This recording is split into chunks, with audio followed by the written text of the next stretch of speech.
It got scary. We had to move into a higher security building, and I didn't know what to do. That's when it got dark. Crazy Neistat, the godfather of YouTube, the king of vlogging, one of the most prolific creators in history.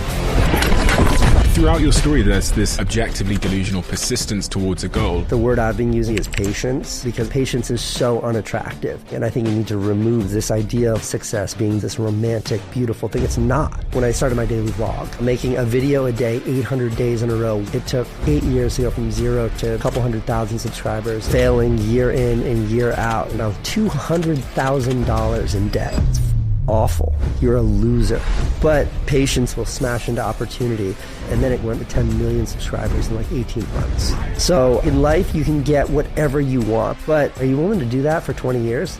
If you're not, don't bother, man. You've sold the company, you've built the channels, you've made a huge name for yourself. At that point, that's when it got hard, because the only goal that anyone should have in life is one of happiness and fulfillment. And like this idea that you have to win to be happy could not be further from the truth. I had by every definition achieved success, but I wasn't running the marathon because I wanted to get across the finish line. I was running it because I loved the running. And the fame was insane. Like we had to move to LA and I didn't know what to do until now. Is this a new Casey? What can we expect? Casey is a legend. He's a legend to so many people. He's one of the originals as it relates to creativity, content, video, and YouTube. And although most of us know Casey, what most of us don't know is the underdog story, the true, deep, uncovered motivations that drove him to become arguably one of the world's most famous, most acclaimed, most celebrated online creators ever. And it's a story that you'll relate to. It's a story of a completely normal dude that was down and out, that had a very big, indistinguishable passion. And the more interesting, maybe for me as someone that's watched Casey's journey from afar, is what he's doing now.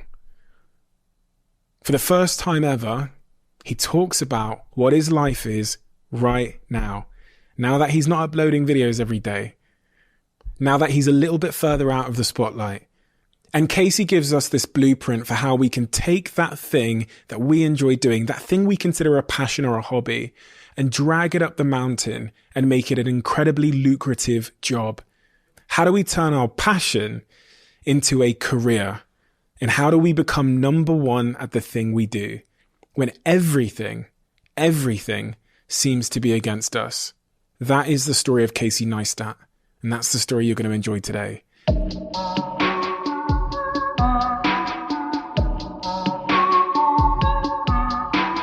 Casey, what do I need to know about your earliest years to understand the man that sits before me today? I almost think of people's lives like a set of dominoes that have fallen. What are those first dominoes that fell to create the man that sits here today? Oh, man. How much time you got? Plenty. So my whole childhood was just completely unsupervised. Like there was no, did you do your homework tonight? There was no like dinner at 6. It was like, be home before dark or you're going to be in trouble. Trouble never being defined and like dark never being defined. And it was just kind of like a very loose, kind of fucked up, wandering childhood of exploration. You know, like I was telling this story recently, but there were railroad tracks behind our house. And one of the things we used to do for fun, we were little kids, is we'd collect pennies and change and we'd lay them on the railroad tracks and the train would go over them and flatten them. Very cool. But the train would vibrate the tracks as it approached and the coins would fall off of it. So the only way to address that is you'd put the coins on the train tracks when the train was really close. So, I don't know. I was in grammar school, which is 6th grade. Like, how old are you then? I was like 10 years old. It's a little kid. And like, train track, huge freight train coming and me putting nickels on the train tracks to try to get a flattened coin. That's kind of what my childhood was like. As you look back, what is the power and the gift that unsupervision gives you? Because I resonate with that so much. I think the reason I became an entrepreneur was because I've always said this. When I was 10 years old, my parents weren't there when I went to bed and they weren't there when I woke up. And being the youngest of 4, it was like they had assumed I'd also been parented already. So they like gave up or something. They just got busy. So in that void of independence, I conducted a lot of experiments. And I almost hear that in what you're saying as well. That unsupervision allowed for exploration, that allowed for something. Yeah, I think it's like necessity is the mother of invention. And I think, if you're 10 and your parents all of a sudden are absent, you're just forced to figure shit out. It's funny because like all I want to do as a parent now is protect my children from the hardships I had when I was little. But it is those hardships I had that made me who I am. And it is like this impossible dichotomy to address. It's impossible as a parent. Like I constantly think I'm fucking up my kids. Like we send them to a private school because we can. Like if you can afford it, which we can, we're fortunate. Like why would I not send my kids to the best school? But in the back of my brain, I think what's best for them is to be in some New York City public school figuring it out. Like I think that's what's best, but I don't do that. Because I had a terrible time at public school. I hated it. So I want to protect them from that. So I send them to a really fancy school that's lovely and warm and cozy. And like, am I helping them? I don't know. But no, I think that exactly what you were saying, like I had no choice but to figure it out when I was little. Like I worked from like when I was super young, I figured out how to make $1. Like I was a paper boy when I was really, really young, delivering newspapers. And I'd make like $30 a week. And then, when I got to 8th grade and I started smoking pot and I realized like the math behind weed sales. I was like, okay, there's a 400%, a 4X return if you buy quarter ounces and you break them down and you sell them as dime bags. But if you buy a quarter pound and you sell them as eighths, you're looking at a 1,600% return. I was like, okay, so how do I come up with $250 to buy the QP, and then let me break that down. And then like, I haven't hit puberty yet. I'm a little kid. Like these guys are going to beat the shit out of me if I mess with the wrong people. So I need to befriend the guys that can protect me and like figure out that business. All of that was because I didn't have a choice. Why were you unsupervised? Where were your parents? And this is what I mean when I say my parents were accidentally great. And I do think they tried their best. Like my dad worked a zillion hours a week. He had no choice. I think we lived like a very middle class livelihood. Like my parents had like nice cars. They had Volvos, but they always bought like 5-year-old Volvos, never new cars. And like we lived in a house that was like comfortable, but like, there's never any food in our house. It was fine. We always made it by, like we'd go on vacation, but it was always like in the back of the station wagon and we'd go to like a town 2 hours away and stay in a shitty motel for 2 or 3 nights. But my dad worked all the time. And I only understood later that it was very like hand to mouth. He's paycheck to paycheck kind of guy. And my mother, I still don't understand my mom. I think she was one of 8 kids. My mother is the tail end of an aristocracy. So it's like, I always describe her side of the family as like all of the privilege and entitlement of an aristocrat with none of the money. So my mother was just always kind of an enigma and always kind of absent. And I think that they tried the best they could and we were just kind of left wandering as kids. They divorced at some point? Yeah, that's when things got really hard. In what way? I think that childhood always felt like you were sort of hanging on by a thread. I was like one of 4. My older brother, Van, was the firstborn. And Van is such an incredible guy and he's so magnetic. And then there's my sister, who's the only girl. And then there's my little baby brother, Dean, who was the baby.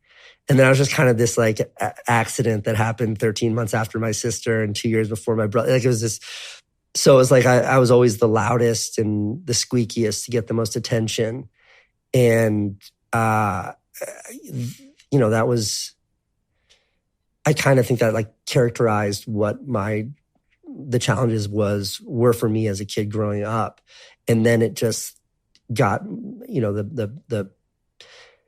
the tumult of living in that house just kind of precipitated until my parents split up, which happened under very like auspicious, shitty, fucked up circumstances and kids being blamed when the kids shouldn't have been blamed. And I say all that without faulting my parents. Again, I think they were trying their best, but looking back at it, it's like, what the fuck, guys? I heard you say previously that you had to tell your father that your mother had cheated on him. Yeah, I remember that vividly. Like I can picture the table we were sitting at. I can remember his posture. I can remember his response to it.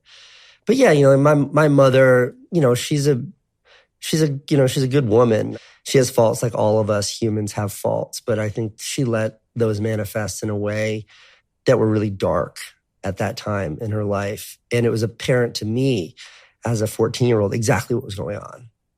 Exactly what was going on. It was so fucking crystal clear. As a 14-year-old? Yeah, like abundantly clear. And I never really understood my own father's perspective on that. But I understand that his perspective now, it's like, he's working 1 million hours a week to keep his head above water. And also, like, you don't want to see that. You don't, like, the truth sucks. So just, like, put your head in the sand and ignore it is a very natural response to it. But I was, like, fighting with my mother at the time about, all kinds of the shit that a teenager fights with their parents about, getting in trouble at school and all of that. So I was mad at her.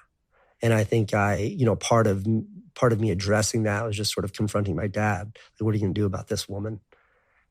At 14 years old, you knew your mother was cheating on your father. And you told him. Yeah.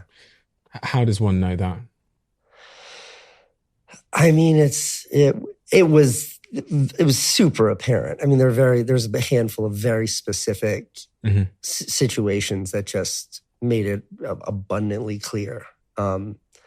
And, I think that's why, like, at the time, obviously fault my mom through and through, but looking back at it, it was probably something closer to like a cry for help or a cry for attention or just a way of her, her letting the struggle she was facing and the totality of her life manifest. Like, this is the only way I can express it is by doing this kind of fucked up, awful thing. As you step out of that chapter of your childhood, what are the fingerprints, the character fingerprints that are left on you that still are with you today? What did that chapter of your life, those first sort of 15 years? I don't think anything has changed. Like, I don't think it's even fingerprints. It was so like acute the way that I saw my future when I was that young. Like, I knew exactly my plan. Really? And exactly my plan. And look, the specifics of how that plan was going to come together were ambiguous at best. But like, I knew exactly my plan. Like, New York City was always the plan. I remember it was like page 41 in my social studies book was a 2-page spread of the New York City skyline. And I wouldn't let myself look at that page because I would have such an emotional response to it. Like Tom Hanks in the movie Big, I would play that movie on repeat because I was like, that's me. Like, that's me. I'm going to move to New York City and get to be the kid that I wish I could be. Like, that's me. To this day, like, I know every word of that movie. That movie is like a Bible for me. It is a roadmap for me. But, like I've made 500 YouTube videos about this single idea, but like the mission of my life, and this was defined then when I was a little kid, the sole mission of my life is to realize all the promises I made to myself as a kid. Like when you're a little kid and you're like, someday I'm going to be an astronaut. And like your mom yells at you and it's like, well, someday I'm going to have kids and I'm not going to yell at them. Or like you're fucking hungry and you're all out of mac and cheese and you're like, someday I'm going to have a refrigerator that's always filled up with food. Like whatever it is. You have a boss that's an asshole and it's like, someday I'm not going to have any boss. And like all of those promises, like my promises could, they could fill up a phone book. And my sole mission was always like, no, I have to check every single one of these off. The how was always gray, but the to do it was always vivid. And there was never even a doubt that it was going to happen. Like there was never an if, ever. There was nothing even close to that. But life throws at you at that age things that you could never have predicted. And those things don't seem to have deterred your pursuit of that mission. No. You have a child that's, 16, 17 years old? Yeah, that was difficult. Yeah, so I moved out. Moved out is such a funny way of characterizing it. I say moved out, and I picture like a moving truck pull up. I got in a fight with my mom at age 15 on a Monday night, school night. And she gave me this ultimatum. This is when she and my father were like, really... They were splitting up and getting back together. It was like a really gnarly time in the family. But we got into this fight, and I just remember thinking, like, I was so mad at her at the time. I was like, you can't tell me what to do. And she was like, you need to do this, this, and this, or get out of this house. And I was like, all right, I'm going to go. And I just, like, left. Where did you go? That night I stayed at a friend's house down the street because his parents were, like, weirdly religious, but also kind of absent. They were always, like, very warm to me. So I was like, hey, can I sleep here? And he's like, yeah, sure. Then I slept at another friend's house, and then... So you ran away from home? Yeah, so I say moved out. It wasn't like, put the couch over there. And yeah. It was like I just took a backpack, and it was as close to like a stick with a red handkerchief on the back. But I eventually moved in with these two girls. They were great. They were super fun. And, they were like, let's say I was 15. I think they were 17 or 18. And then, I started, one of them, she and I kind of got close. And then like immediately she was pregnant. And a year later we had a kid. And that was challenging. But even so, like I remember one moment where like she started freaking out in the car because she was like, 8 months pregnant. And she's like crying and just like, dealing with it. And I pulled over and I was like, what are you upset about? And she was like, what are we going to do? We don't have any money. Like, you don't even have a job. Like, what are we going to do? And I was like, it's going to be, what do you mean? What are we going to do? It's going to be fine. We're going to have a kid. It's going to be great. It's going to be fine. Were you not scared? Then, no. It just, everything made sense. I was like, oh, this is great. There's a naivety to... It's beautiful. Now I'm scared. I always say that, like, I had nothing to lose then. Like, I had nothing. Nothing. Like, I had no reputation. Like my friends' parents all thought I was a fucking degenerate. They wouldn't let me hang around with my friends because I was such a bad influence.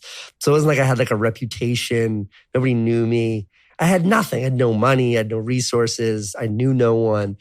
And when you have nothing to lose, you're just like a rat that's cornered. And it was like, oh, I'm going to chew my way out of this one. And now I'm so scared at everything I do in life because I'm like, it's so good right now. I don't want to fuck anything up. Take it really easy. Like I'm really happy right now. Like I want to protect what I've got. But no, there was a naivety then that was just, it's hard for me to empathize with how like bright-eyed, bushy-tailed, naive I was.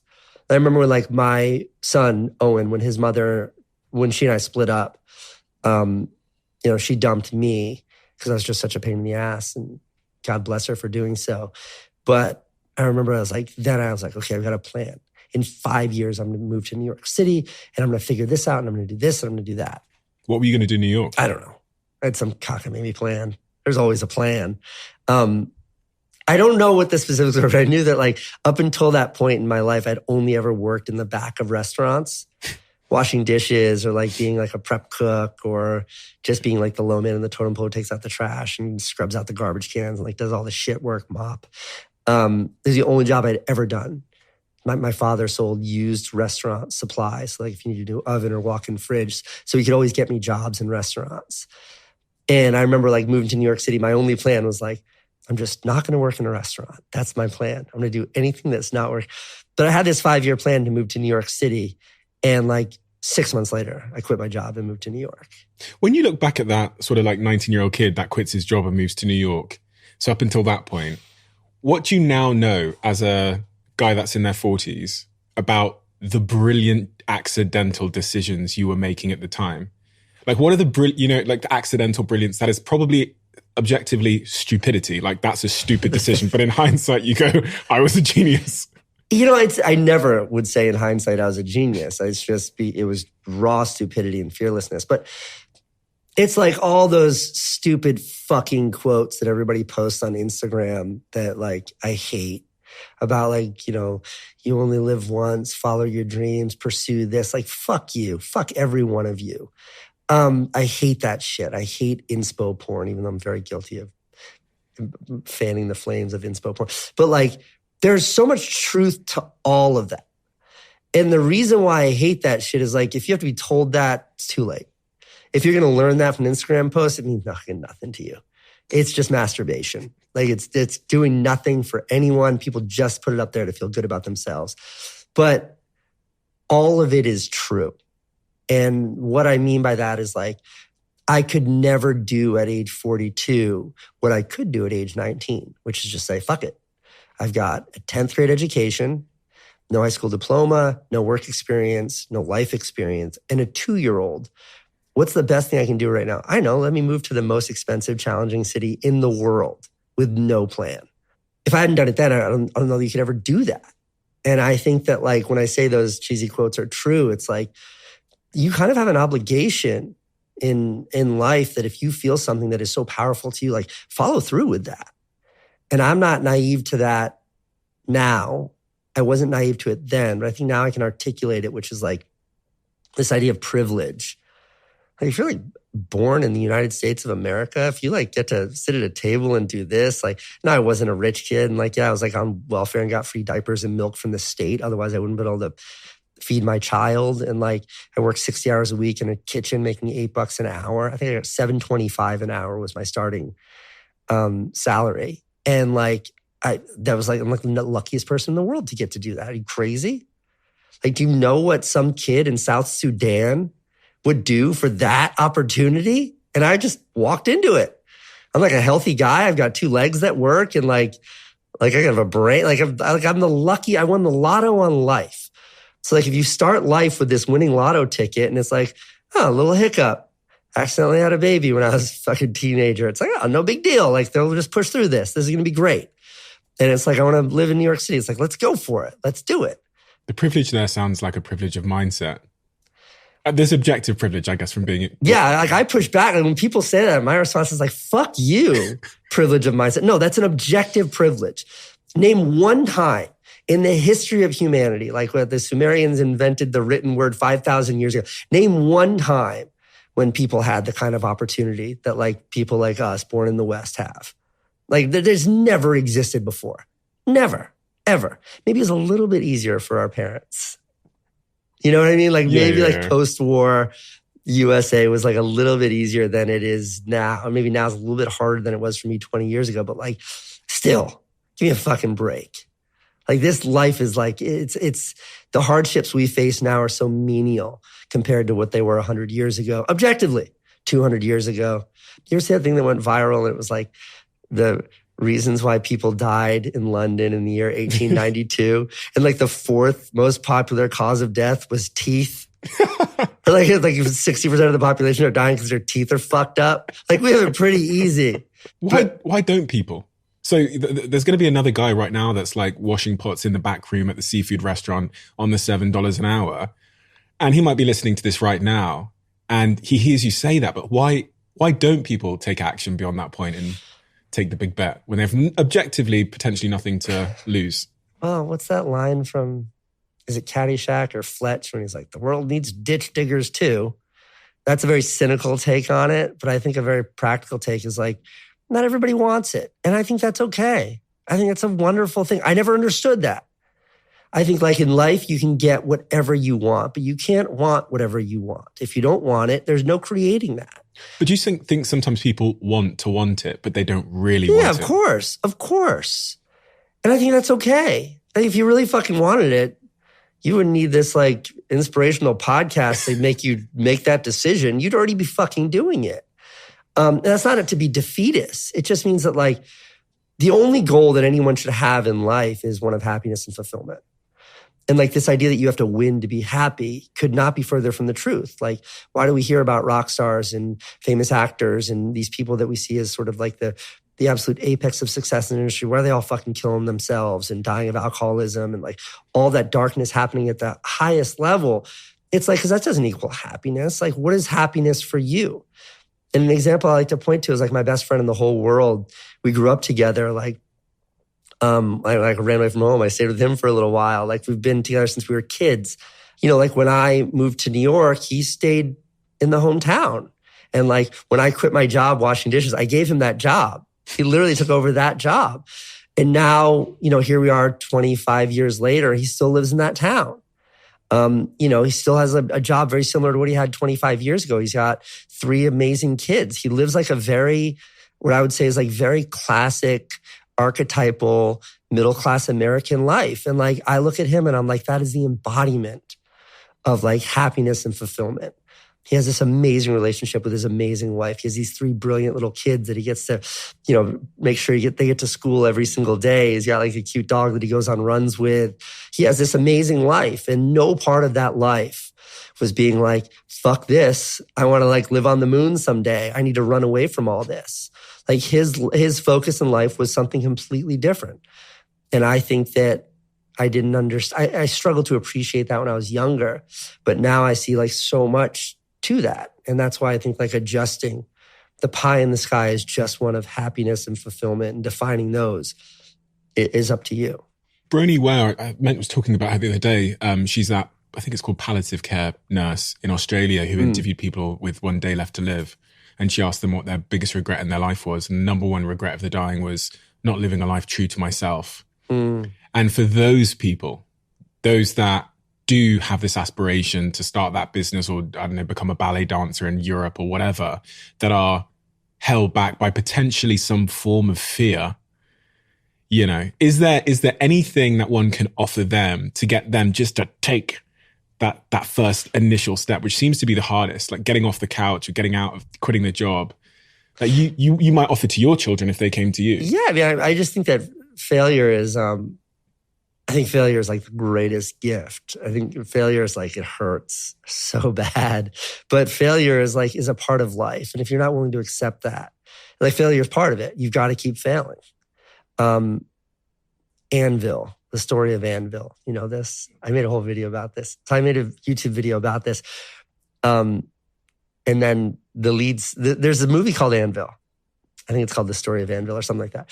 Anvil was this like big hair rock band in the 80s. And they opened for like Def Leppard, you know, like 50,000 people kind of thing. But they never headlined. They never broke through. They were always the opening act. They were always like the bridesmaid, never the bride. And the movie opens showing these huge concerts in the 80s and Anvil just rocking out. And then it cuts and it shows the lead singer. And he lives in Canada and he drives a little van. And he delivers food to old people making minimum wage, like barely able to keep his head above water. And he performs still in his leather outfits as like this middle-aged 50-year-old guy to like 6 people.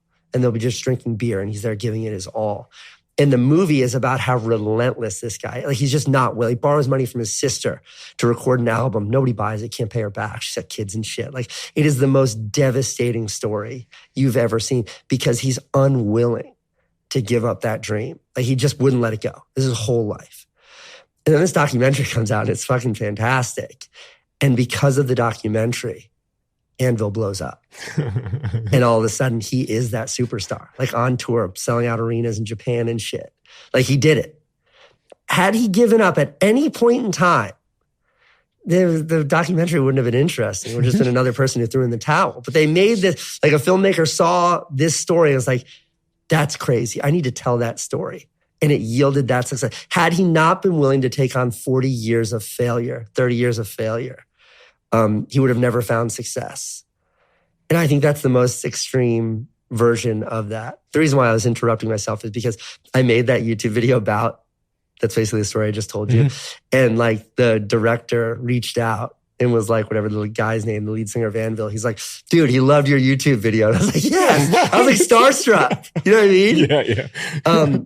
But I think failure is overrated. I think people are so scared of failure. And I think the fear of failure is that it's the fear of what other people are going to think about you. Persistence.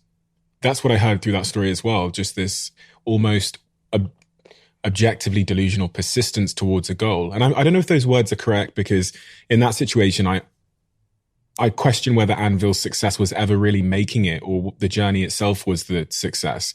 But in your story, I see the same level of like persistence that a bystander would go, that guy's crazy.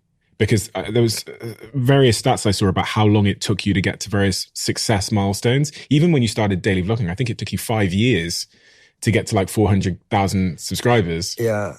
Throughout your story, there's this persistence where I go, this guy would have carried on doing this because he wasn't doing this for any particular milestone. What role does persistence play? It's funny because persistence is it's a more accurate word. But the word I've been using lately is patience because I think it's so much less sexy. I think persistence is like under the picture of like a little kitten hanging off the branch. It's like persistence. You know what I mean? But it'll never say patience. Patience is so unattractive. And when people say to me, like, what's the one piece of advice you give to an aspiring creator? And, you know, patience. Like patience above because like if you're not willing to give up, if you're willing to stick with it you will find success or you'll die trying, in which case, fuck it, like whatever. You know, you're not going to be that person in the palliative care saying, I wish I hadn't given up because you didn't give up. You just kept going. You're going to be that person who's like, I've got 1 day left. I can still pull this shit off. But patience is a really unsexy way of saying it. And I think you need to remove the sexiness. You need to remove the sensationalism that inspiration has been perverted with, is this idea of like, it's this romantic, beautiful thing. It's not. It's fucking awful. Like failing year in and year out and having everybody roll their eyes at you. And like, you know, whether you're a musician who's performing at the mall and no one's paying attention to you, or you're that YouTuber uploads and you get 0 views. Like, it's fucking awful. It's embarrassing. You're a loser. Like, I talked to Mr. Beast, Jimmy, and it's like his war stories from when he started YouTube, and he was using his like mom's busted compact computer with a built-in webcam, making these videos that no one watched. They're all deleted, scrubbed from the internet now. They're terrible. And just like him going to school the next day, and it's like 2 of his friends from school saw him and both acknowledged how terrible they were. Like, that kind of like being told that's failure. Being told you suck over and over and over and over, and then seeing how much you suck be quantified by a lack of views, or no one showing up to your concert, or no one laughing at your jokes because you're a stand-up comedian, or no one showing up at your restaurant because you're a chef. Like, that sucks. Starting an online store, no one buys your fucking t-shirts. That sucks. Failure sucks. So like, combine that with patience. Like, that suck. Are you willing to do that for 20 years? If you're not, don't fucking bother, man. Don't bother. And that's why I like the plainness of the word patience, is because that is what it is. There's nothing persistence. Persistence is like, oh, you're at mile 22. Persist, man. You'll get across the finish line in 4 short miles. That's beautiful and fun and hardcore. That patience that you and Mr. Beast have both shown, and many others, where does it come from? Because objectively, any sane person, if everyone's telling them they're a loser and they suck, and their parents are saying, you better go get a real job, anyone who's acting in line with their apparent incentives in that moment would quit. I think very simply it comes for me, and I think probably for Jimmy too. We've talked about it. He and I have talked about it, but there was no plan B. There was no other option. You know, like I had no backup plan. There was nothing else I could do. It wasn't like I had a college education and there was like a job in an ad agency waiting for me where I could just say, fuck it, and go make $80K a year and get a nicer apartment and relax and have a nice go of it. It was like, if this doesn't work, I'm back in the kitchen making $7.25 an hour. Like, you know, getting money from the state so I can pay for like groceries on a fucking WIC. I was on WIC, Women, Infants, and Children. It was a card. You'd swipe it and you would pay for your diapers and milk, and that's it. If you tried to buy like a Nintendo with it, it wouldn't work. Like that. I remember that. That was the fallback. That was the alternative. Every single turn, that was the alternative. Like, I moved to New York City and I was here for 3 months. I had a 3-month sublet that my brother's ex-girlfriend paid for. She was like, I'll loan you the money. And I was like, cool. It was her parents' credit card that paid for it. And it was like $1,800, $600 a month, $400 a month for 3 months. I shared it. In any event, that lease was up. I had nowhere to live in New York. And I was like, fuck, what do I do now? And I moved in with this guy was like, hey man, I need extra money. If you want to sleep on my couch, my dad pays my rent. So you could sleep on my couch and just give me like $300 a month. And that way the money goes to me. And I was like, deal. And I slept on his couch for exactly 11 nights from September 1st to September 11th, 2001. And then the morning of September 11th, the entire apartment blew up with me in it and him in it. And I remember like later that day, like getting on the phone with my dad, and like the towers are still on fire. And my dad being like, I think it's time for you to come home now, come back. And I was like, what are you talking about? Like, what are you talking about? What do you mean? Why would I come back? And he was like, terrorists blew up your apartment. You have no job. You have no prospects. You have no money. And now you have nowhere to sleep. I'm like, I'll figure that out. I'll be fine. Later, Dad.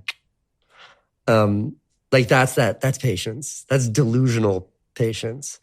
But you asked why, like what fuels that patience? Well, the plan B was literally moving back to Southeastern Connecticut and getting a job in a restaurant. I read a study once about this whole idea of plan A thinking, and they take a group of people and they tell them to do a puzzle. And in exchange for doing the puzzle correctly, they'll get a snack. So they take two groups and they say, okay, do this puzzle. If you do it correctly, you'll get a snack. Then they take another group and they say, do the same puzzle. If you do it correctly, you'll get a snack. But then they say to the group, you can also get the same snack just down the hall in the vending machine. And in the second group, where they're given a plan B to get the snack, motivation levels drop. They spend less time trying to do the puzzle, and their performance towards doing the puzzle plummets as well. Just by being aware that they can get the same reward down the hall, performance drops. And if there was ever a case for this psychology, and they've done this multiple times in multiple studies, but it is pretty solid evidence that even the presence of a plan B can reduce motivation towards your plan A. Completely. I mean, like, I wish I knew that study because that's such a beautiful illustration of what it is, and also what it means to have a knife at your back. Like, I remember the thing I used to say back then when I first started to find success, and I would always be like, my life is like I'm running from a pack of starving wolves. If I slow down at all, I will be eaten alive. Like, I have one choice, and it's to keep going as fast as I can, or I'll be torn to pieces. And that's what it felt like. And I love that. Like, that sounds so like negative and dark, but like, I love that. It was such like a motivation. And I pitied the friends. Like, I remember I first moved to New York City, my first summer here. I don't know how, but I like fell in with this like clique of, because I thought the girls were pretty, but like these rich kids. And I'd go out with them. And I just remember like the way they would pick up the tab. And they're my age. We're all like 19, 20 years old. And they're picking up like, you know, hundreds of dollar bar tabs, and like always had taxis. And like a taxi to me was like, you know, it's like a private jet. They were, I had all this money, and I would always kind of look at them with this kind of like jealousy, and like, it was less of a jealousy and more just fantasize. Like, imagine if I was the same age I am now, but I had a credit card with an unlimited amount of money. Like, I went to her apartment. She lives on like the 26th floor. She has a 2-bedroom apartment and she lives alone. I'm sharing a 200 square foot studio with strangers I met on Craigslist. We have to wait in line to use the bathroom in the morning. And I fantasized about what that would be like. And then seeing as they got older and as I got older, them sort of wandering and not sure where they want to go in life and all of that. Whereas for me, it was such a, you know, there was such a defined path because I didn't have any of those luxuries or any of those benefits that I now look back at that as like being virtuous. So how do you do that for your kids? Well, that's the $1 million question, because it's like I never want my kids to feel that bullshit that I had to feel, like the shame of like always hiding in the bathroom when the bill came.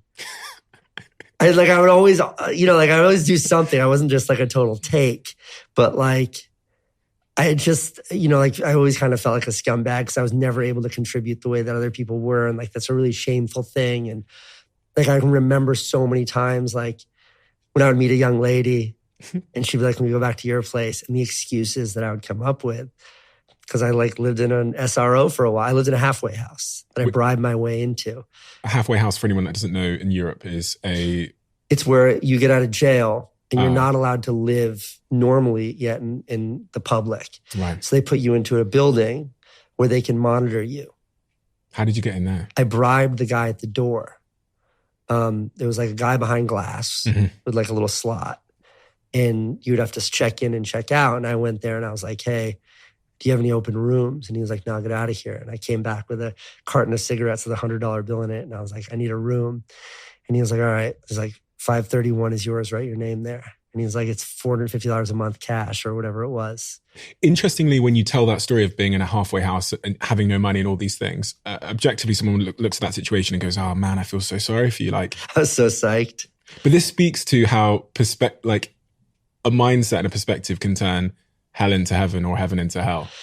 Yeah, I mean, like the reason why I learned about that is I had a friend, her cousin lived there, and he was like, "Here's how I got it. I bribed the door guy." And he's like, "It's cool. It's like, don't talk to anybody in the building." And he's like, "You know, some of the people in here are undocumented immigrants, and a lot of them are like, they just got out of jail." I was like, "Okay, that's cool." And he's like, "Some of them are homeless people that were given these rooms." I'm like, "Okay, I can handle all that." And like told me the whole thing of how to get in there, and there's no bathroom and no kitchen. How did this change, Casey? I know video had come into your life around... Video came into my life before I moved to New York City. Right, that was the catalyst. Is I my baby mama dumped me. I came into New York to hang around my brother Van, who I like worshipped. And he had just bought, he was doing like temp work. Right. He lived in Brooklyn. He had bought the first iMac, like the one that was like shaped like a big blue TV. Mm-hmm. And it came with like footage of like a dog in a plastic like kiddie pool, a pool for children to play in. And the dog was getting a bath. So you could edit with the footage that came with it. And he and I would just kind of edit that footage over and over. So we didn't have a camera. So I bought a camera and he had a computer and I came in and we'd like film stuff and then edit videos of it. And I was like, I can figure this out. And I like maxed out a credit card and started making terrible videos. And then I was like, that's it. I'll become a filmmaker. And then I moved to New York. Like it was one of the 3 things I brought to New York when I moved here was this huge iMac and like a backpack full of clothes and then like my BMX bike, which was stolen the next day. And you're like 19 at this time. Yeah. What was it? Do you ever think about the psychological reasons why you were so drawn to video and storytelling generally? I don't know. I have an answer to that, but I don't know if this is why I was drawn to it, or maybe I've just said this so many times it's become my default response. But I definitely felt like I never had a voice. You know, I think it's because I was like that 3rd out of 4 kids, or like I never did well in school. I was always in trouble, so teachers never listened to me.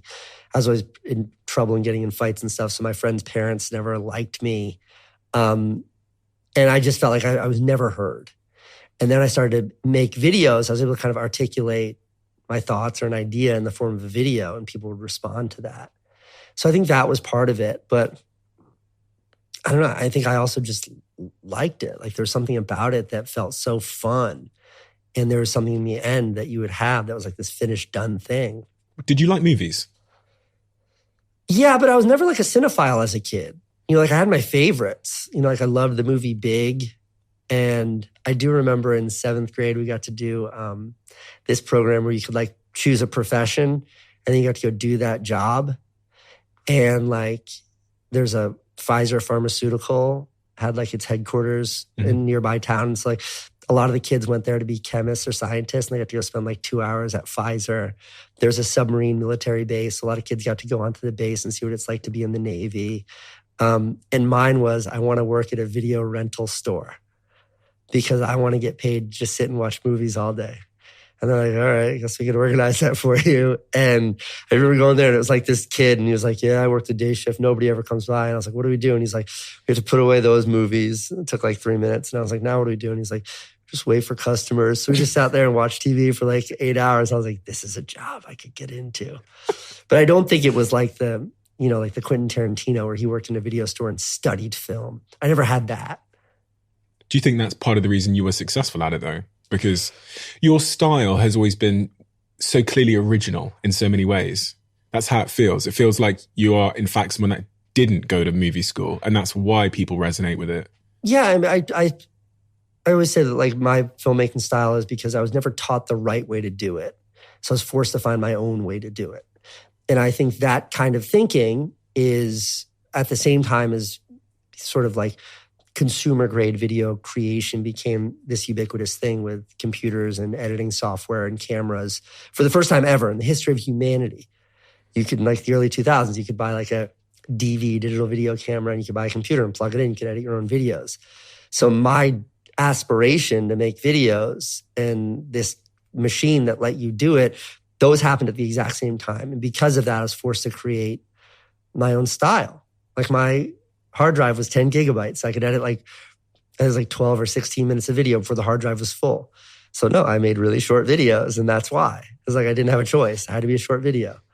But I do think, yeah, like the lack of formal education in that capacity forced me to be a different kind of filmmaker, or approach it differently anyway. Do you look back, I'm so compelled by originality as like a subject and the power of originality, because when a couple of people in society or the world or business or creativity or movies take the risk of being original, the issue is they draw in and that originality is resonant. They draw in a big audience who then look up to them and almost confuse their admiration for that person with their aspirations for themselves and go, I will create like Casey. And that is the way to be successful. It's a very logical deduction, but it's clearly flawed because there can be no other Casey. It was tremendously flawed. It's what I fucking hate about YouTube. I call this like the Mr. Beastification of YouTube. And I have to be very careful here. Jimmy's a genius. What Mr. Beast has done on YouTube is brilliant. And it's because of his brilliance. So this is not to take away from him at all. I think he is incredible what he's done. And he has no control over the fact that millions of people are trying to copy him. But the fact that millions of people are trying to emulate what he's doing, that is the Mr. Beastification of the platform that I hate. Because Jimmy's always been very honest. His goal has never been like, ask me my goal, and now in the most sort of intellectual of terms, I'll look back at it and I'll be like, video for me has always been a way of a refined self-expression for me to take my thoughts and force them into this sort of articulate 6-8 minute compartmentalized little video and share it with the world. Like that's been my motivation. Jimmy's from day one has just been fine success. He was a kid who had no money, he had no resource, he had no friends, he had nothing. And he's like, this is a tool I can use to take me to the highest planes of business and all of that. Jimmy is just as passionate about his chocolate company, Feastables, as he is about his video creation company, Mr. Beast Enterprise. He's just as passionate about his philanthropy, being successful and helping as many people as possible, as he is about making a video about what it means to live in $1 million house. Like his passion is about that winning. So for him, it's beautiful.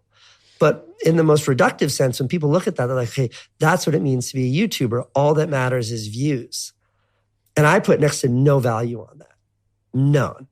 Again, this isn't to take away from Jimmy because what he's done is incredible. But when people aspire just to get that view count up, to me, it's a race to the bottom. I fucking hate it. I hate it. And I do think it's because of people not knowing what to do. So they look to see, well, who's successful? That's how I'm successful. Let me be that. And it will never work. It will never work. It requires sort of an introspection of like, no, why do I want to do this? What is true to me? And then you go and do that. And maybe you'll find success and maybe you won't, but at least it'll be true. Why does truth end up mattering more in that case than views? So if there's one path here and I can get 1 million subscribers by just doing a Jimmy or Casey knockoff channel, or there's this other path which I go, oh, there's no blueprint here and it's never been done before and I don't think anyone's going to like this stuff and it's probably not going to pay my bills. Why? What's the case for pursuing the latter, the true path? I think that truth lasts. Truth matters. Like there's no correlation rather between the movies that have won Best Picture, the Academy Award for Best Picture over the last 80 years, and the highest grossing movies. Those two things have been the same like 3 times, 4 times. Like one of them I think was Gone with the Wind, meaning that the movies that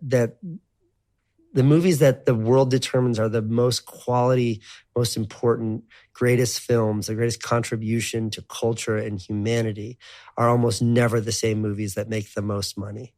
Transformers 9 was a really cool movie. I don't fucking remember what happened. I think there was a dinosaur in it. But like, you see a movie that affects you. You see a movie that matters to you. You see Little Dieter Needs to Fly, this documentary by Werner Herzog. You see the Anvil Story, and you're thinking about it. I haven't seen that Anvil Story in 5 years. I think about that movie every day. That lasts. So that matters. And me as a 42-year-old grown adult, like I know in life that's what matters. There's always going to be junk food. There'll always be an appetite for it. There'll always be an appetite for fucking reality TV and bullshit and, like whatever pop stars are popular this week and will disappear next week. But the musicians that like change you, the ones that write that song that like makes you cry, like you'll never forget that.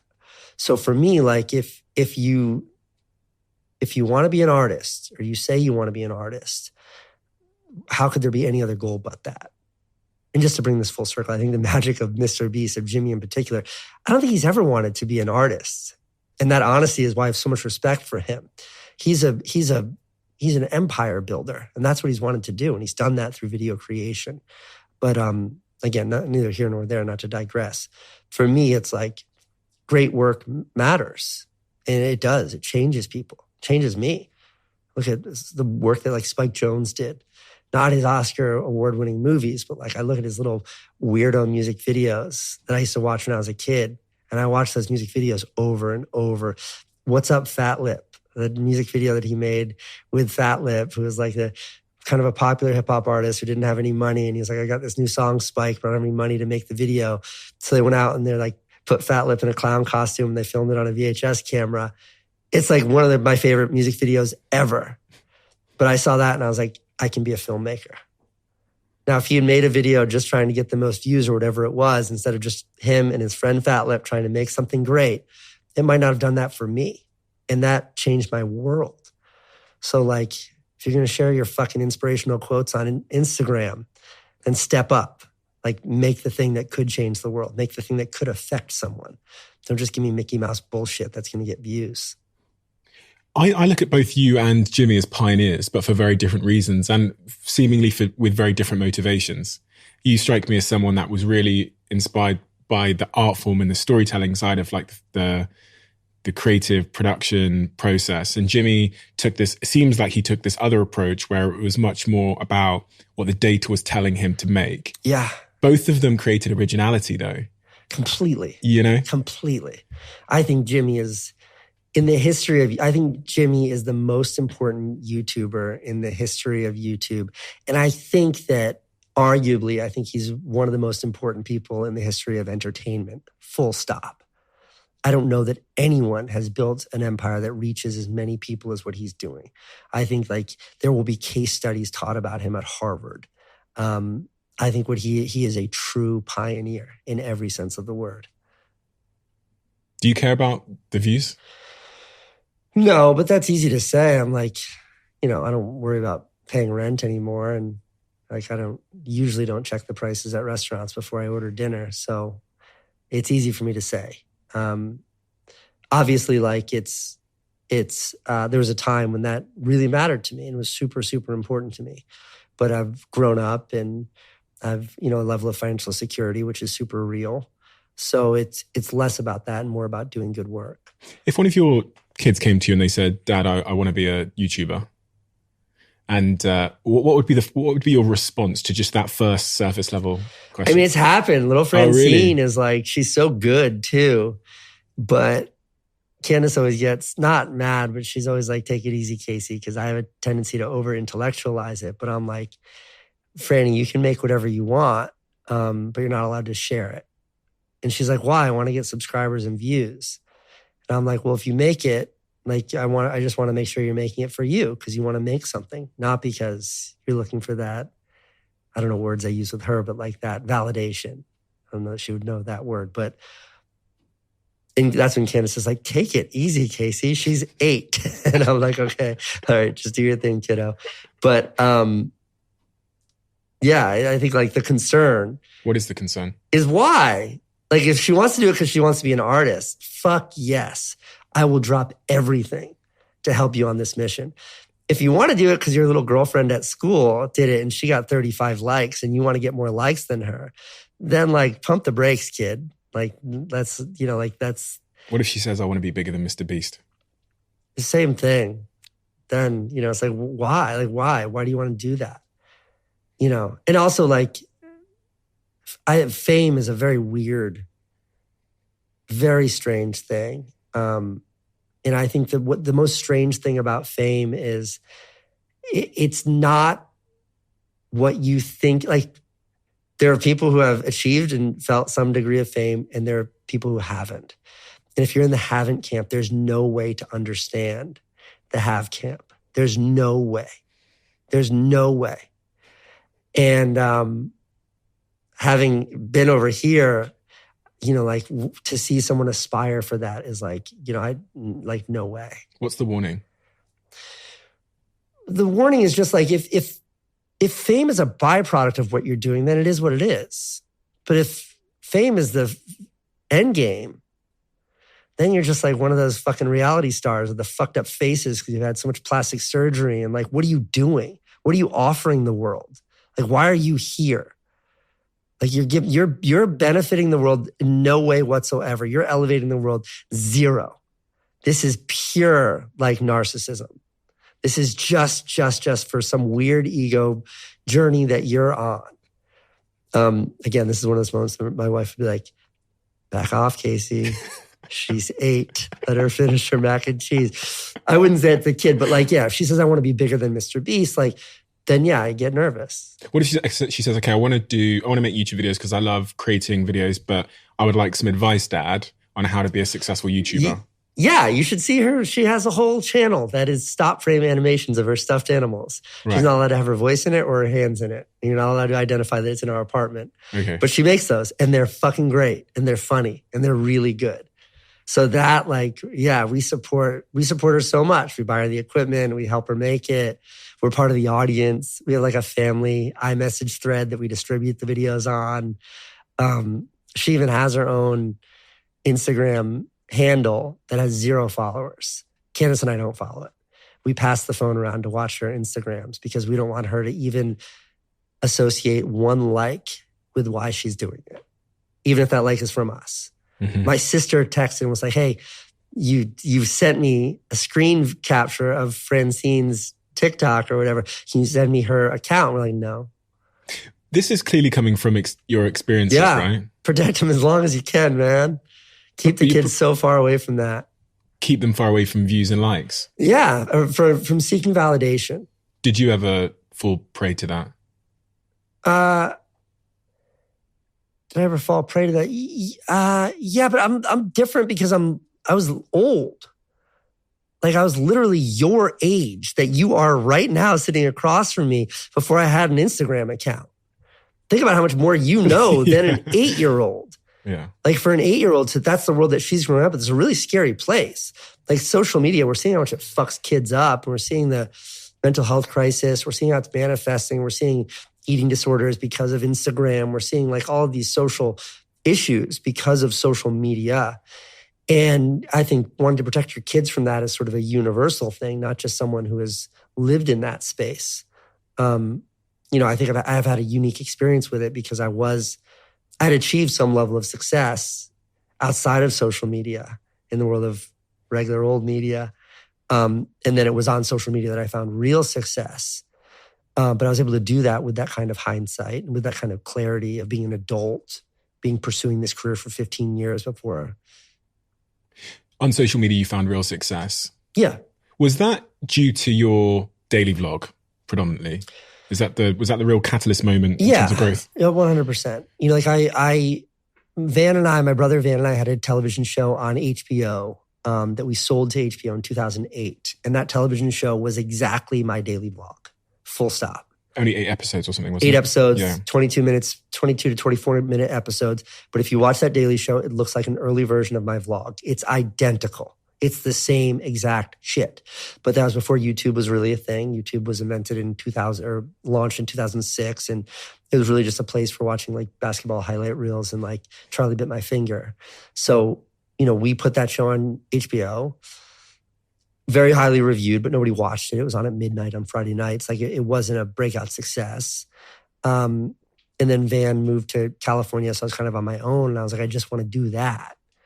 So I tried to sell it to MTV, and they didn't get it. They're like, we know this is great. Like I showed it to someone there, and they brought me in, and I met with the heads of MTV, like met with some really powerful people. And they're like, this is not like anything we've ever seen. This is fantastic, but we're not sure this works on TV. I was like, okay, cool. And then I put it on YouTube. And how did that go? Well, you talked about the numbers before. Like, so before my daily vlog, I was considered like a successful YouTuber, like a celebrated YouTuber. I think it was 280,000 subscribers. And it had taken me almost a decade to get there. I started my YouTube channel in 2007, maybe. And by 2014, 2015, I had 280,000 subscribers. I had a couple movies that went truly viral that had like 5-10 million views. All of my movies did more than like 50, 60,000 views, which is amazing. And people liked my videos. Like the New York Times saw my YouTube videos and like make videos for us. I was doing that back then. So by all definition, very successful on YouTube. But then I started my daily vlog, and it took whatever that was, 8 years to go from 0 to couple 100,000 subscribers. And my daily vlog went from a couple 100,000 subscribers to 10 million subscribers in like 18 months. It was a kind of like explosion that I had never felt in any other capacity in my career, my life. What's the lesson that you take away from that about consistency or compounding or, you know? That's that thing, patience. I wasn't really doing anything different. I mean, certainly I was working much harder to create a video every day. It was hard work. But really, it was just like I had this square peg and I tried to knock it through thousands of round holes for 15 years. And like sometimes I was able to jam it through and sometimes it would kind of fall through, but I wasn't able to duplicate it. And then all of a sudden, like the moon's aligned, like the fucking planets aligned, Pluto was lined up, the sun shined through, like Raiders of the Lost Ark, the light came through, the city illuminated. And like 2015, YouTube was just becoming something more. It's the first generation that grew up on YouTube. Like it'd been around for, 9 years and people had a relationship with this platform. And no one was doing anything of any significant production quality. And I had 15 years of experience in making short videos. And I brought all of that to YouTube. And then just the episodic aspect of it. So it was like, make one video of me running around New York City, hanging around with my wife, having lunch, doing something else. And then the video's over. And it's like, oh, who's this funny looking guy in New York? Whatever. Do that 7 days in a row. And you're like, oh, this is kind of fun. I get to hang out with this guy. Do it 300 days in a row. And it's like, I've become part of your life. And that just snowballs. Like it snowballs in every way. It snowballs algorithmically. And that's what that quantitative explosion was. It snowballs financially because you get paid whatever, call it a 1/10 of a cent per view. And that doesn't mean much if you're getting 10 views. But if you're getting 100 million views, the money starts to become substantive. Brands, the kinds of companies you always wanted to work with, maybe 1 out of every 100 creative directors at an agency has seen your videos, but all of a sudden you go from getting 100,000 a month to 100 million a month. And now every creative director has seen your videos. They're like, we want to work with that guy. And it just was, it happened so quick and was so explosive and so exciting and so fun. Sounds like that was your anvil moment in some respects, like you'd put in 15 years of work and then your craft and patience had met opportunity in a way. And people might look at those moments and go, oh, that was, that's luck because, but what is the rebuttal to that? What's the like? They're right. It was luck. Yeah, but like luck is, what is it? Luck is where preparation meets opportunity. I'd just been preparing myself for that moment for 15 years, and then the opportunity opened up and I was right there. And the truth is, like most of us see opportunity just flies by us all day, every day. We're not ready for it. I was seeking it for that long.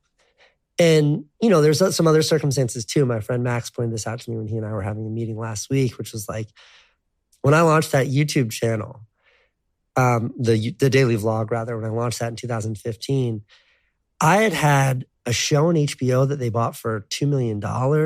I had movies that I produced, 2 of them in the Cannes Film Festival. I won the Cassavetes Award at the Independent Spirit Awards, which was like the Academy Awards for indie films. Like I worked for the New York Times. I made movies for Nike. I had worked for myself at that point in time for 12 years in my own studio. I had by every definition achieved success. But at the exact time I launched that YouTube channel, I was $200,000 in debt, meaning I was more broke then than when I was on welfare getting checks for my kid because I was so deep in debt. Because, the year preceding that, I was invited to MIT as a fellow. And as a high school dropout, it was like no greater honor than to get to go to one of the most prestigious academic institutions on the planet and be invited there. And I remember going there being like, whatever I do on the other side of this is going to be different from what I'm doing now. And what I was doing then was making TV commercials and doing fun stuff like that. I had a good career. Around that time, you read this book. Yeah. What was so inspiring or perspective shifting about that book, Hatching Twitter? It wasn't around that time. So I went to MIT as a fellow. Mm-hmm. I worked out of the MIT Media Lab. And my lab group was called the Social Computing Group. Mm-hmm. And it was, 8 or 10 technologists, 1 artist who was a painter, and then me. And to this day, I don't know what I was doing there. I'm incredibly close to the professor. I talk to him all the time. He's since left there, and he is a mentor of mine, someone I speak to regularly. I still don't know what I was doing there. So mostly I just observed. Like I was given no assignment. I just observed. And I didn't have any friends. I was living in Boston. My pregnant wife was alone in New York City hating me because I abandoned her. And I read this book. And all I knew is that when I was there, I wanted to figure out what to do next. And the magic of hatching Twitter, by the way, Nick Bilton has since become a good friend. But the magic of this amazing book is it reveals the madness that was a technology startup, like the chaos. Like, you know, these guys are all very smart, all the guys that started Twitter. But like, I don't think they're smarter than me. Like, I think that like, there's like, you have like regular people and like smart people and then like these geniuses that you just can't relate to. And I think that like I live somewhere between like regular and close to smart, but not fully smart. And I think these guys are like, they're just smart, persistent people that wanted to do something. I was like, I can do what they did. I can do that. And when I left MIT, I was like, I'm going to start a technology company. And I didn't know what that meant, but it just sounded like a great idea.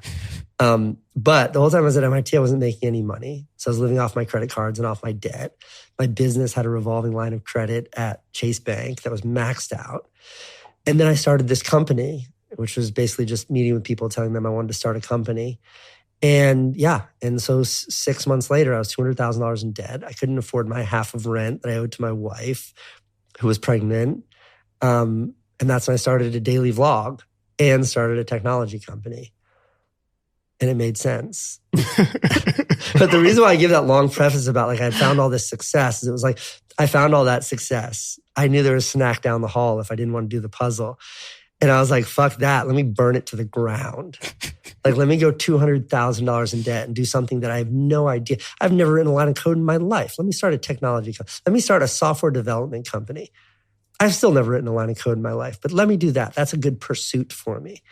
And that's what I did. I don't know. I'm not sure what I was thinking. What were you thinking? I don't know. It felt like a great idea. It also like... How old were you at this point? You were what, 30? 35? 35? Yeah, and I also like... Those guys were such superstars to me, like Mark Zuckerberg, like that in The Social Network, the movie The Social Network, that scene that juxtaposes him just sitting in his dorm room writing code with all the cool kids getting on that bus, going to the party with all the hot girls. And he's just... I was like, I want to be that guy. And also, like, I didn't think of anything more explosive. It was like, I was still, you know, I'd had financial success, but like the $2 million from the HBO thing didn't make me a millionaire. It's like, cut it in half from taxes. You're at $1 million, pay back our investor. You're $400,000 left over. There's two of us. Give half that to Van. It's $200,000. And then 3 years goes by and it's like, you're making like middle-class income for 3 years. You know, we're not rich. And I was like, I want to be rich. Like, I want to be a billionaire. Let me start a tech company. That's how I'll get there. Unqualified. I mean, when I look through your story, I see someone who was seemingly unqualified to pursue the things that he pursued over and over again. You weren't qualified to get into movies. There was no formal education by any objective standards. You weren't qualified to be starting a tech company. What was I thinking? What is unqualified? And like, because I think most people would say, well, I'm not a tech entrepreneur. They would like self-label and then disqualify themselves from doing that. And I think in most people's lives, they're actually spending more time disqualifying themselves psychologically. But you seem to be taking the opposite approach, which is you seem to be qualifying yourself for things that you're objectively unqualified to be pursuing. I had this conversation with Candace, my wife, last night, because it was like, what do we do with these little girls, our daughters, to show them they can do anything? And if they were boys, I knew what to do. If they're boys, force them to work with their hands. Like, it's one of my regrets with my son. My son is 25 now and he's a superstar. He's fantastic. But, you know, he loved academia and I indulged him in that. And I wish I had been more forceful in encouraging him to learn to work with his hands. Why? Because I think you learn something about life by learning how to build and do things. There's this great South Park special that's on TV right now. And like, the handymen who like fix your broken toilet become the billionaires, and all the intellects are standing outside of Home Depot, like holding up signs that are like, I'm a biologist, please hire me. Like, we'll trade for, because it's like, and they're sitting around, they're like, I wish I just learned to work with my hands. Why didn't anybody tell me?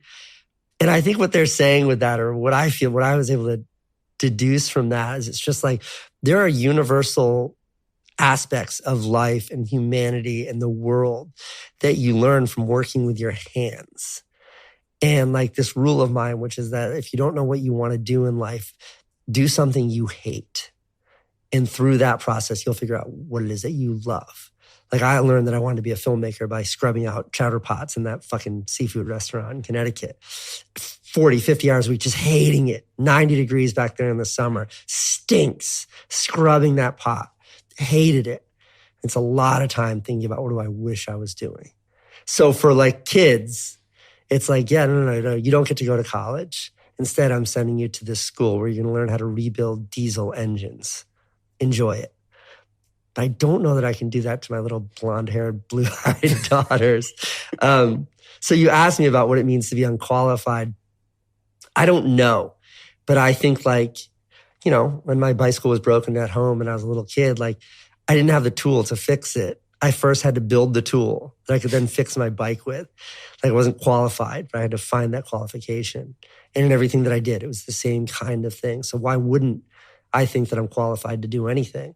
Is part of that, as I hear you say that and thinking about this idea of doing stuff with your hands, is part of that because like what it teaches you, and I was thinking about your bike example there, is that when something is broken or when there is a challenge, you learn at that very young age that Casey can solve that problem himself. And that lesson of I can close the gap between what I want and where I am is like an overarching superpower for the rest of your life where it's, you know, the gap between where you are and where you want to be, the gap between Casey being a guy that's, you know, making videos to the tech entrepreneur. You learned very early in your life that Casey can close the gap.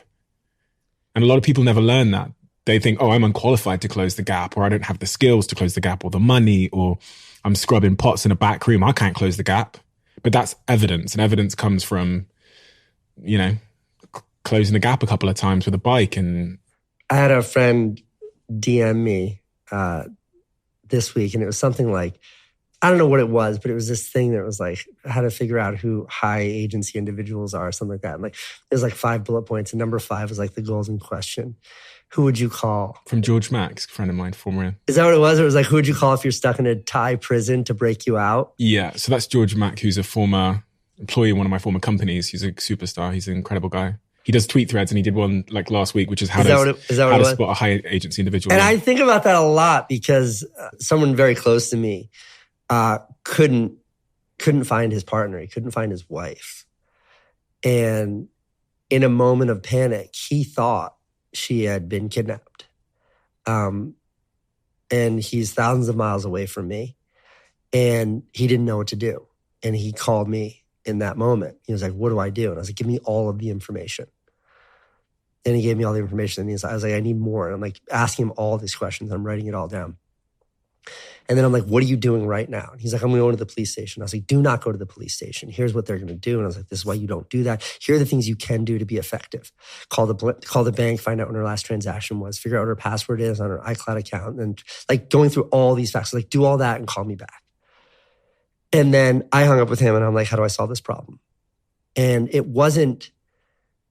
was never a moment of, is there someone that can solve this problem that's not me? It was that thing that's like says, it's either in Lockheed Martin or at NASA where it says in like 100-foot letters, it won't fail because of me. Like that's what that moment was. It was like, no, I'm the only person who can solve this right now. And like, sure enough, the next phone call that I called him, it was very Jason Bourne, but I called him like 11 minutes later. And I was like, she's at the tennis club. She's asleep on the couch. And like, it was much credit to my younger brother, Dean, who is an actual like jet pilot in the Air Force, for helping me figure that out. But like, it was interesting. Like there was something about the fact that he called me. There was something about the fact that I could hear in his voice a total uncertainty. And his instinct was there has to be a higher authority that can solve this problem. And how antithetical that was to my own thinking, which was there's no higher authority. There's no one that can solve this better than I can solve this right now. And I think I applied that to most of what I've done throughout my whole life. I remember like when I was really broke way back in the day, I had a 1986, I think, Volvo 240, whatever the one that had the dual halogen headlight was. Great year. And somebody crashed into the front of the car. And the estimate to fix it was like $2,200. And the insurance company just gave me that money.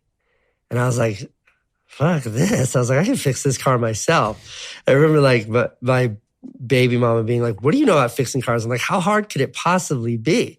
And like in that moment, like took the whole front of the car apart. I did not do a good job, but I did a good enough job.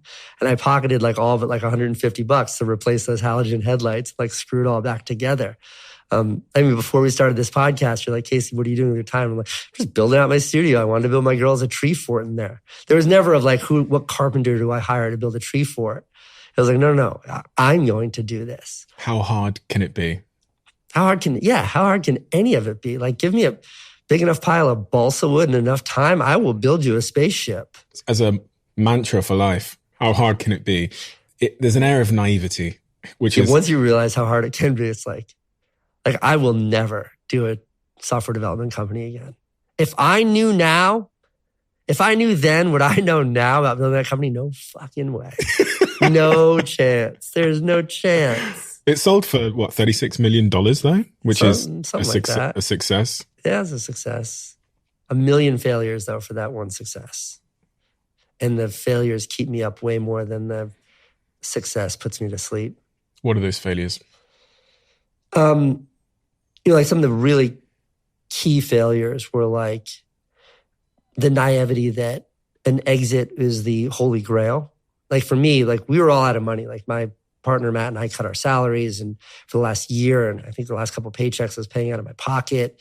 So when we sold the company and everybody got to have a job and everybody got paid out, and one of the aspects of the sale was that every employee that had equity would get a full cash payout immediately upon the sale. I thought everybody would be psyched. But when he told everybody, they weren't. Because for them, it was like, no, we signed up to build this company with you. This is fun. This is a startup. This is why we didn't take twice the salary from Facebook. We wanted to do something novel with you. And now we just get to go work for a big company. In that moment of feeling like I was letting down all of these people that helped me get there, it was like, yeah, I got to get this fat check. I made me a millionaire. I was like, I got to be a millionaire, but I feel like I disappointed the people who got me there. Like the people who like held me up so I could reach the top, I let all of them down. And maybe that's unfair, but that's how it felt. That's how it still feels. Feels weird. I have 0 employees right now. I don't have an assistant. Your producer had to call a friend of ours last night to be like, I haven't heard from Casey in 3 weeks. Is he going to show up tomorrow? Because I don't check my email. I don't have an assistant. I don't have a schedule. I have no one. I mop my own floors. And I think a lot of that is like the post-traumatic stress of having 35 employees at my tech company and feeling like I let a lot of them down and never wanted to feel that way again. So I was just like, fuck it, I'll just mop my own floors. And I might miss an appointment. But there's a million failures that fall underneath that umbrella of being a manager, being a terrible manager, that I think about way more than the moments of elation that were, selling that company. What was that moment like, though? If I zoom in on your psychology throughout that period, you go on this incredible journey to build this business, twists, turns, and I mean, that's the story of most tech startups. Most of them fail. Most of them run out of cash. And then you get this exit. Objectively, people look at that and go, oh, congratulations, amazing. You smashed it. You're rich. You've got money now. What's going on in your psychology? The day you get the call, you call your investors. One of your investors, I think, is a good friend of mine, and an investor in one of my companies, Gary Vaynerchuk. And then it's done. How are you feeling? If I was a fly inside your head. I mean, good. It was like super thrilling to get across that finish line. A month after then. So a month after that, like to get specific, like the company, CNN, Turner bought our company. Mm-hmm. And, Matt, my business partner, and I signed a 3-year deal with them to stay on and work with them for 3 years. And just to tell the finish line, they fired us 11 months later. So for a month into that, it was about how do we build this business into a success underneath this bigger company. And it was exciting, but I also think there was a huge amount of naivety on my part about what the realities of that looked like. what I interpreted as ambiguity from CNN about what to do wasn't at all ambiguity. It was them looking to me to lead. And my lack of awareness of that is something I look back at now and just sort of shake my head. Like, this is what I mean by like 1,000 failures. Like, I can tell you, and I don't think this is an unfair characterization, that like, I think they bought my company because they're like, this kid is a star and we want his reach alone is worth this amount of money. And as a bonus, we're getting all of this technical know-how and skill, and we're getting the brilliance of his partner. And like, this is a great deal for us, but we want that influence. And then he'll use all of these brilliant people that he has around him to help promote that influence. Like, that's what they wanted. I can say that. They also wanted to exploit my reach doing stupid Mickey Mouse shit. Like, they had some $1 million deal for me to like do commercials for a watch company. And I was like, guys, this isn't why I want to work with you.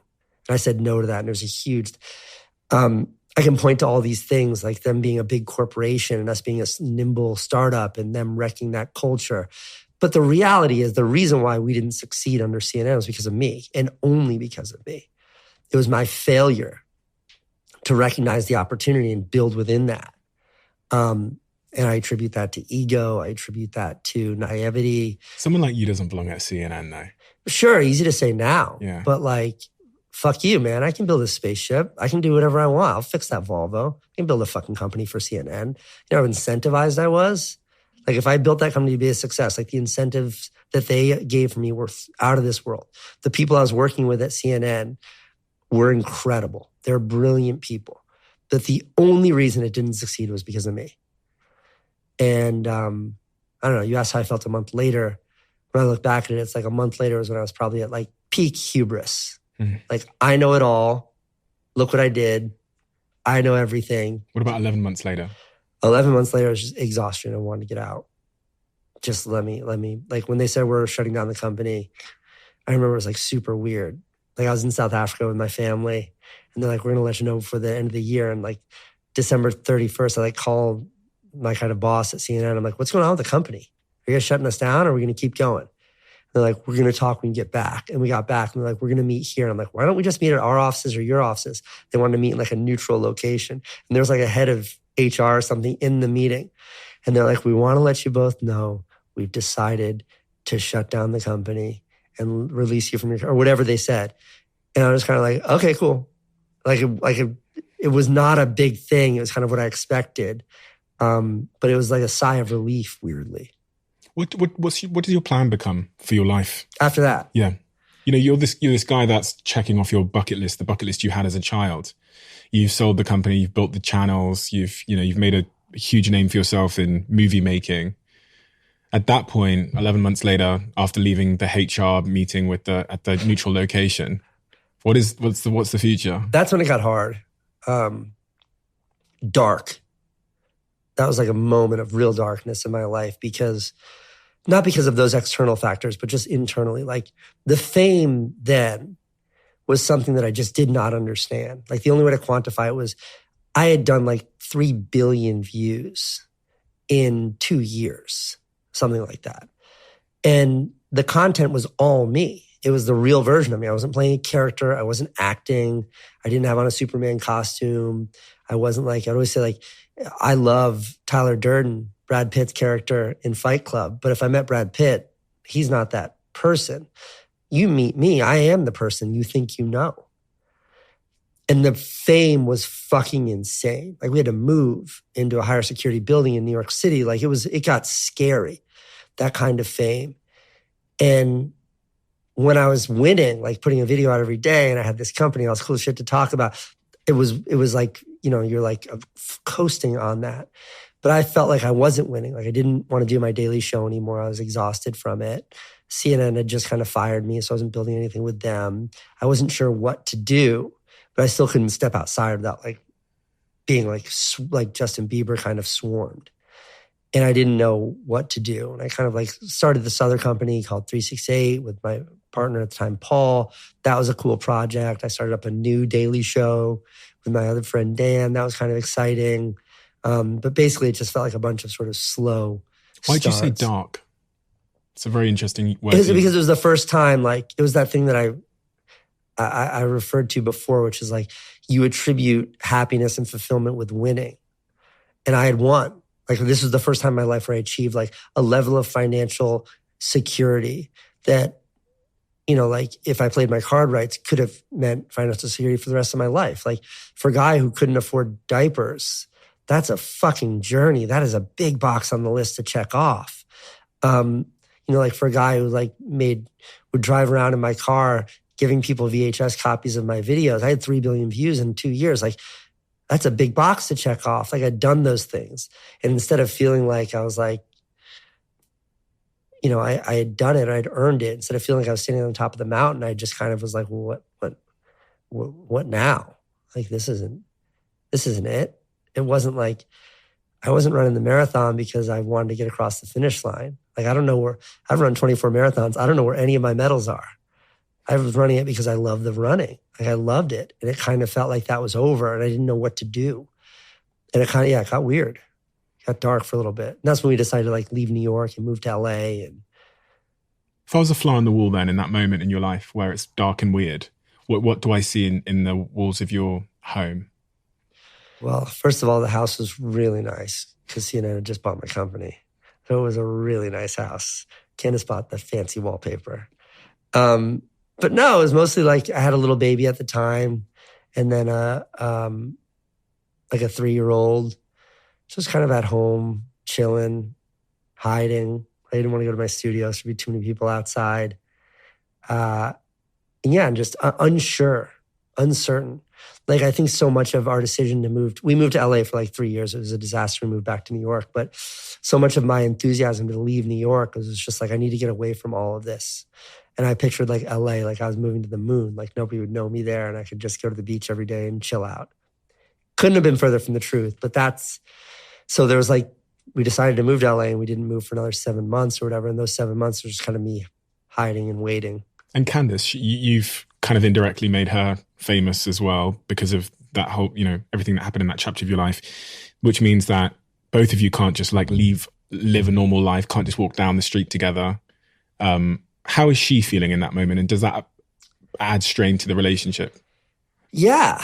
I mean, it was always that's a whole nother podcast, but like, you know, my daily show was effectively, I was just pulling stories from my life, my own real life experiences. Let me figure out how to turn that into a narrative.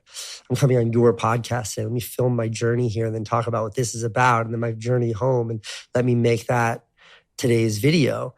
And so it was just this vacuum and whatever was closest would get sucked in. So she's my wife, she's my partner, my best friend. So she would get sucked into the content all the time. Mostly she's willing and supportive, but not all the time. But I still had to make my videos. So it had this, you know, this burden on her, this stress on her. Some of it was positive. You know, she's building her own company then, and it brought enough exposure to her that people were like, oh, I love what she's doing. And it yielded a kind of, it shined a light on her brilliance as a designer and a jewelry designer and an entrepreneur herself. And she embraced all of that. But ultimately, yeah, it was a big stress on our relationship. If this next 10 years of your life is a movie, what is the narrative of this movie? I don't know. You ever seen Kiona Scotzi? No. It's this amazing movie. There's no story at all. It's just beautiful establishing shots of cities with weird music. And nothing happens. Like that's what I feel like my life is right now. It's just like, it's so beautiful and wonderful. I'm doing fuck all right now. I'm doing nothing. And I feel guilty because I still I get paid jobs and I take those paid jobs. I do them as best as I can. I think I do a good job with them. But I feel a little bit like I'm selling out or something because I still need to make a living and I still can. But I'm mostly just riding the momentum that I created years ago. And then just like I race home from work every day at like 4:30 in the afternoon so I can be home when my kids get home. And I just sit around. Like, you can ask me out to dinner. You can invite me to go to the Met Gala. I'm like, I can't, man. I just go home, play with my kids every day. It's my favorite thing. And like kids go to bed at 7:38, whatever, go to the gym for like an hour, come home, like bother Candace for an hour, watch TV, go to bed. Like, that's my life. And it's fun. And then during the day, like go hang out in my studio. It's just this clubhouse, like fun shit in it, like build stuff. make things out of wood, go home, tell Candace I worked a lot today, play with the kids. I just do that over and over and over. And then it's like Christmas and we go visit her family, or it's like summertime, we like go to the beach. I'm just coasting through life right now. And it's fantastic. Is this a new Casey? Because the other Casey seemed really like as if they were striving towards some bucket list thing that they'd written when they were a kid. This Casey seems to be... Yeah, I mean, look, I'm at peace right now, but this is not a sustainable... I'm at peace right now, but I'm hyper cognizant that this is not sustainable. Why? I mean, because I'll just be broke in like 3 years. But moreover, like the only thing that brings me a sense of true like fulfillment in what is a big part of my life is when I make something that I think is good, creatively. So like, I think I'm a good dad. That's that part of my life. And I think I'm a good husband. That's that part of the life. And I'm super fitness focused and I care a lot about my physical existence. That's a part of my life. But then there's the majority of the pie chart is like my professional life. And if I'm not making something, even if I make something that's good and I don't share it or post it, that checks that. That does that. I made something great. What did I do? Like I made my mother-in-law's for 70th birthday. And she was like, will you make me one of those slideshows? And I know she was picturing like, you drop all the photos into like Windows slideshow maker and push a button. But I made her like this great video. We like played it at her 70th birthday to all of her old lady friends. Nobody saw that. Like that did it for me. And I don't feel like I'm like cashing that check right now. I don't feel like if I'm looking at that as like a staying healthy, it's like instead of going to the gym, I'm like eating junk food. Instead of going for a jog, I'm like sitting on the couch. Like when I get to the office, instead of like putting my head down and just making something great, which I can do, I just kind of putz around and like reorganize my tools every day. Do you know I said earlier this before we started recording about this word boredom?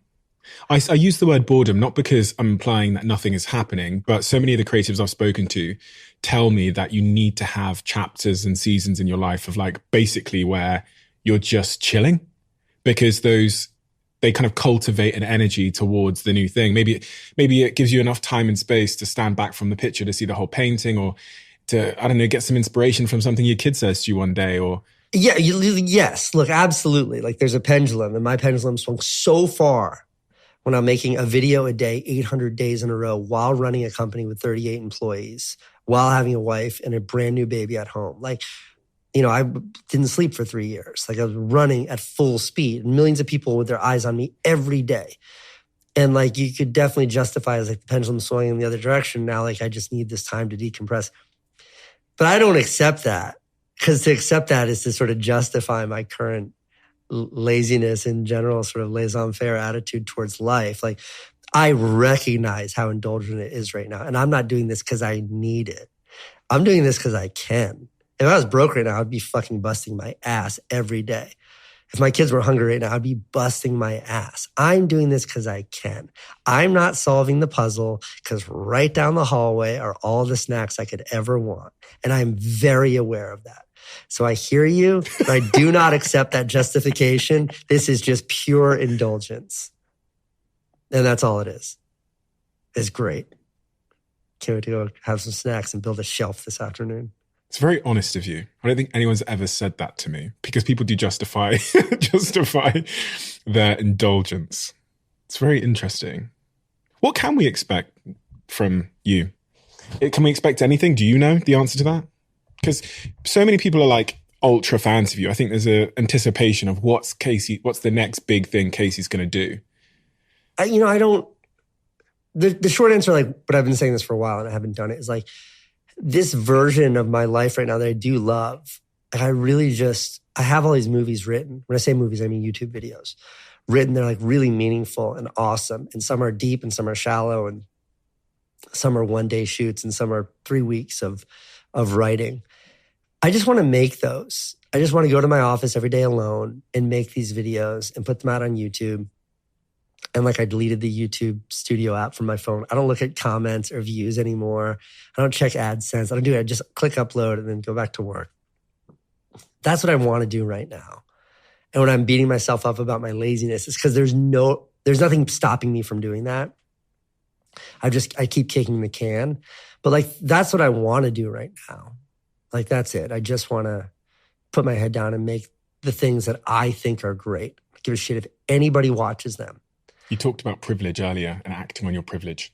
Yeah, to do that is the ultimate privilege. Like, there is nothing more. There's nothing more. That's like the most privileged existence. So why aren't you acting on your privilege? You've got the lottery ticket. I think of, like, just to go back and be as honest as is because I don't have to. And I'm embarrassed to say that, but that's the truth. Jack over there, Jack Sylvester, he's produced this podcast and directed it with me since the very beginning. And you're the reason why he got into video. He told me many years ago, I think he told me 2 years ago when we first started this, he said, Casey is his dream guest. Jack, I'm glad I didn't cancel today. I thought about it. It's like, instead of doing that podcast, sure, it'd be cool just to sit in my office and do nothing again. I'm glad I'm here. But my question really is about 19-year-old Casey when he first arrived into New York City. What is the advice that Casey needed to hear at that point that he just didn't get? And I'm speaking to all the Jacks out there that are 19. Fuck, that's tough. A quick digression. Like, hearing that and then knowing that on, like, my notes app, I have 25 great movies that I wrote that I really care about. It makes me feel like Spike Jonze has this great idea for a music video to make with Fat Lip. And if he just decided to go make shelves and have lunch and not make that video, it might not have made me get off my... Like, that's a fucking motivator. Like, that makes me want to create stuff. But what's the one piece of advice? I think that, like, nobody cares about you is something that was never made clear to me. And I mean that in the most positive, optimistic, inspiring, motivating way. Like, I think that, especially if you see yourself as a creative or you want to exist on YouTube or as a filmmaker, or as a musician or as an artist or a painter, or any of those things, like, you think that everybody's paying attention. And because of that, it kind of controls how you think. And even when I was young and fearless and nothing to lose, I was still so cognizant of, like, how are people going to react to this and what's the best way to do, like, I was so aware. And the reality is nobody gives a shit. Everybody is so focused on themselves in this world. Nobody has time for you. And the sooner you accept that as a creative person, the sooner you're free. Like, you're totally free. Like, do exactly what feels right to you. And if you can get yourself on that trajectory, then it goes back to what we were talking about before, about being novel, about being an original, about not being a photocopy of somebody who did something. If you're that photocopy, you will never be the original. But the moment you accept the fact that nobody cares, do your thing, nobody cares. And then you start to go down that path, you will just get better and better and better. Then you sprinkle on that patience I was talking about. You just keep going. You keep going. And eventually, like, that persistence will just smash into, like, opportunity. What is it? Preparation will smash into opportunity. Persistence will smash into opportunity. And, like, your moment of explosion, your detonation will happen. That was verbose, but you asked a big question. Thank you so much, Casey. We have we have a closing tradition on this podcast where the last guest leaves a question for the next guest, not knowing who they're going to be leaving it for. But I did have a question because you are, I mean, many people consider you to be the very king of vlogging. And we've started a weekly vlog which is going really well. We've uploaded, I don't know, eight or so videos, and we've got a Congrats. engaged audience. Great. Because you are the king of vlogging in my eyes, the question I wanted to ask you selfishly is, what do you make of that whole medium? It's been on a journey. There was a lot of daily vloggers back in the day. I used to watch the Shaytards and I used to watch you and then, doing these daily vlogs. And as you said, I felt like I was your friend living your life with you. The algorithms change, things change. It doesn't seem to be the case that there's daily vloggers anymore. Even like vlogging on the platform seems to have kind of fallen down a little bit. What do you think of?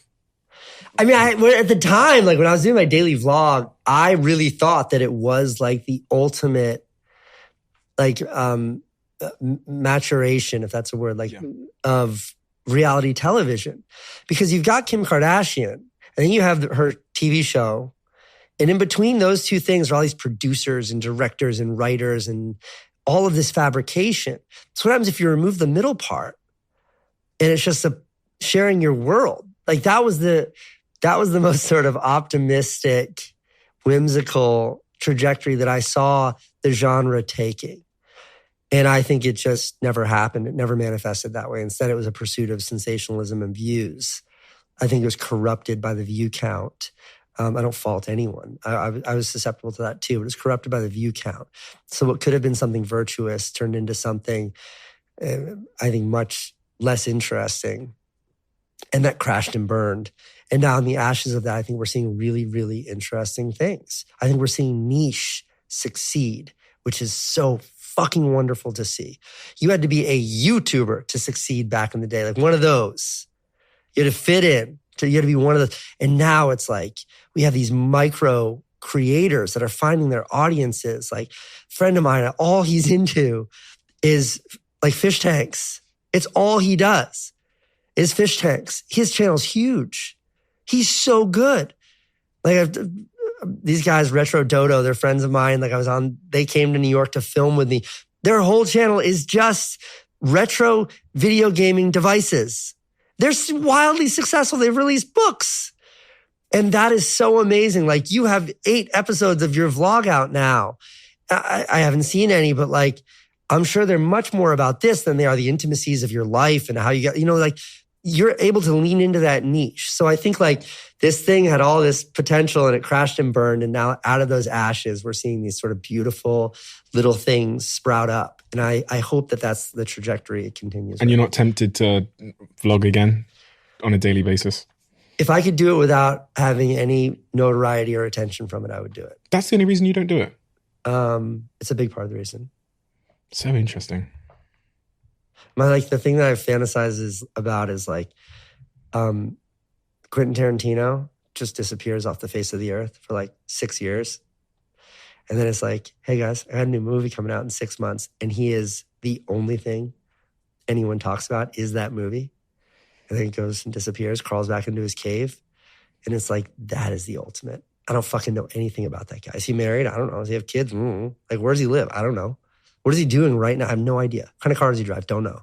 What are his hobbies? No idea. I know nothing about him. But his work, I know every word to every movie he has ever made. I appreciate that man for one reason. And that is his artistic contribution to the world. Like, that is the ultimate. So for me, with like daily vlogging, it's like, I don't know how to separate the like selling of me and my personality with the art, and that conflation starts to fuck with my head. And then when people in the street come up to me and engage me, it's that turning into something in the real world that just freaks me out. How long have we been talking? We're done. A while. Okay. The question left for you is, what is one piece of feedback you want to give to me? Oh gosh, shit. What is one piece of feedback you want to give to me? Yes, me, Stephen. But might be nervous to tell me. When you set up a studio in New York City, don't do it 40 minutes out into fucking Brooklyn. You figure out how to build this studio in downtown Manhattan so all of your guests are 5 minutes away instead of 40 minutes away. You were really busy today? No, putting up shelves and watching TV. It's doing nothing. Our studio was in lower Manhattan until this was the first time we've ever done it here, but that is great feedback. Don't do it again. Feedback. Did you come here on your skateboard? I thought about it, but it doesn't have the range. Oh, shit. I appreciate that. Casey, thank you so much for the inspiration. Yeah, this is fantastic. I've talked about you for many, many years, and it's really about the principles of towards life, but also creation and the artistic side of your work that have inspired me so profoundly. And even hearing you speak so clearly on the importance of truth and authenticity in what you produce has made me rethink a lot of things that I do. And I think in a really important way. And you're someone that is further up the ladder that I think creators like myself are climbing. So for you to shout down these messages mean that I don't have to go through the darkness or the confusion or all of those things that you've been through. So I thank you for that. And I'm very excited to see what you do because you're a pioneer, and people that are creating for their own authentic reasons always make the most interesting shit. And so that's going to be a source of inspiration for me if you do make those 25 videos in the notes of your phone. So please do. Because I appreciate that. I will. Out there. I'm going to do it for you. Thank you, Casey. Thanks for having me. Do you need a podcast to listen to next? We've discovered that people who liked this episode also tend to absolutely love another recent episode we've done. So I've linked that episode in the description below. I know you'll enjoy it.